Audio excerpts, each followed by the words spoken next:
Welcome back to the No Regret Show. I'm your host, Larry. Think about subscribing. On this channel, I tell you what you need to hear, not what you want to hear. Do you believe anybody that looks like you? I don't know what color you are, you're watching this video, but do you believe them just because they look like you? Do you automatically believe they're telling the truth? Do you automatically believe they have your best interest? Do you automatically believe that they love you? I don't care what color they are, but they're identical to you by your skin color. Do you automatically think they have your best interest? We need to get to the bottom of why in black communities we always say we need to stick together. Why do we need to stick together? Because of the past, we need to stick together in the present and going forward. If white folks say we all need to stick together, don't we call them racist? If they say we all need to help out our brothers and sisters that look like us, don't we have uprisings and scream, racism and segregation? Do we believe everything people tell us because they look like us? Do you believe this person? You guys, how big boys make money. And I will tell you that I average around $500 a day. Stop fucking lying.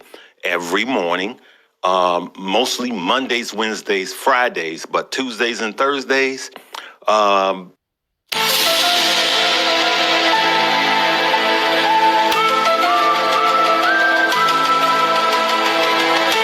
when the week is over, I'm good with $500 a day. Stop the cap. Do you believe everything that person says? That person right there that has Patreons with him and his buddies of all different colors for $45 a month. They got schools, they got classes. Do you believe them? See, there's a documentary that I want people to watch. I really suggest people take a look at this documentary. A lot of people might have already seen it. It came out in 2012. It was called ESPN 30 for 30 Broke. I lost 2 houses back to back. I lost 4 houses. Man, you keep this up, you could be broke. I ended up to the point where I was broke. I'm just here to tell you, man. Now, when that documentary came out, that hit a lot of athletes. That documentary came out at the beginning of my journey where I had to really get my finances in order. And the first thing I had to realize was I'm in control of my finances. You can't trust anybody when it comes to your finances.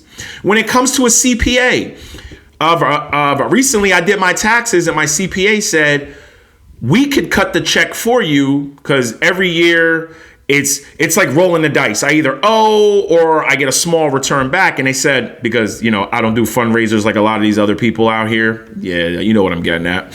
So what they said was, if you owe, we can cut the check for you. I thought about it and I said, nah. Because I remember watching that documentary. I don't want to give too much away, but there was an athlete up here who said for a couple years, he thought his accountant, his CPA was cutting the check to the IRS.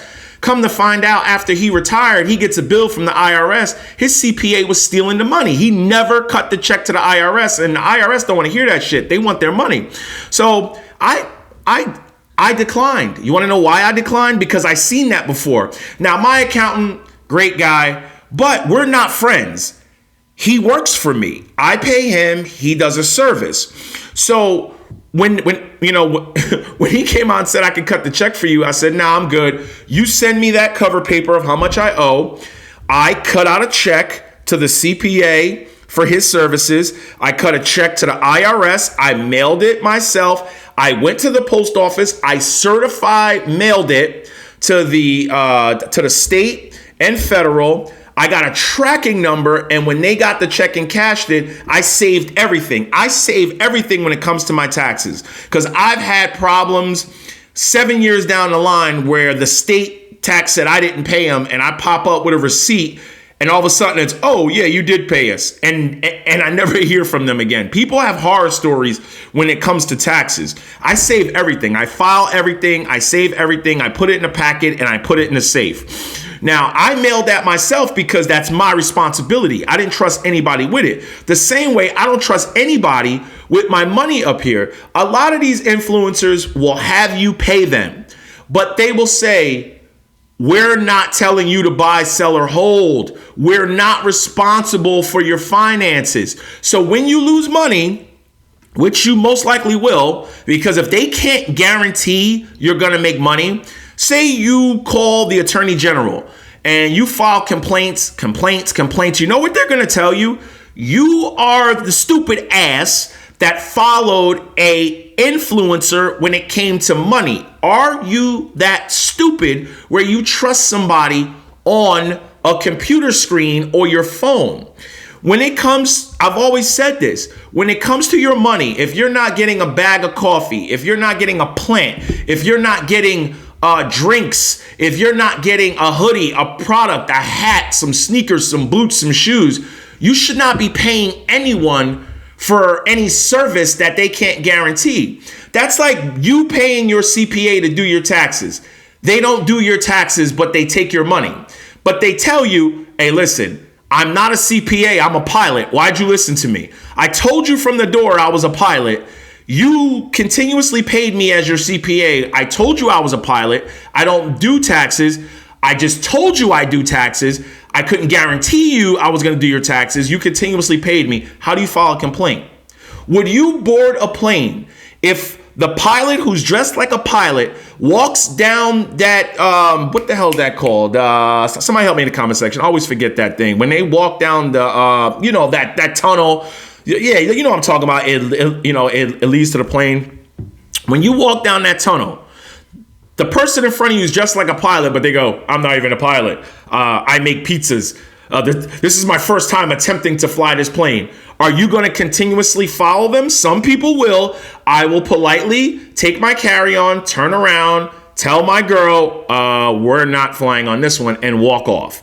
That's the problem. And this is why I keep trying to say people need to watch that documentary, because a lot of people they trusted look like them and end up taking millions from them, because a lot of these people use skin color to bond and automatically start, saying things of the past on why we need to stick together.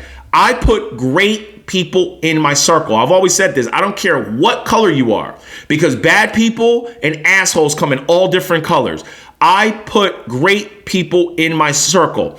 I don't care what religion you are. I don't care what color you are. I don't care what background you come from. I want great people in my life because that's what makes me better. I want to tell you a quick story, right? So we have a problem in the black community where we have that no snitching.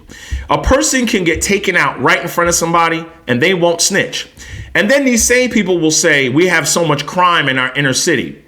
Let me tell you the difference between inner city and, hood crimes and where I live. We had a serial dog dumper pooper, meaning they would take their dog to walk. They would never pick up the poop. There was poop on the sidewalks and people got tired of it because that is disgusting. Your dog can get sick from that. We got to the bottom of that in a matter of 2 weeks. We found the person who was not picking up their poop, people's Ring doorbell cameras. We were going through our rings. We found that person. We contact the homeowners association where, where we live, there's like 300 homes and we pay for the tennis courts and the pools and the landscaping and all that. They find the hell out of that person who was not picking up their poop. We got to the bottom of it. We didn't give a damn if they found out who told on them. We all told on them. Do something about it. At the end of the day, everybody's responsible for keeping their neighborhoods great and keeping their homes great. The problem is in the black communities, we want to complain about issues, but then don't fix them. If you have a problem with your money, go to people who are telling you to do right things with your money. If you have a problem in your neighborhood, fix it. Tell on the people who are the problems in your neighborhood. That's the only way you get results in your bank account, your finances, your life, and in your neighborhoods. So hope this video helps. No regrets. Get it. Check out that documentary. You'll thank me for it.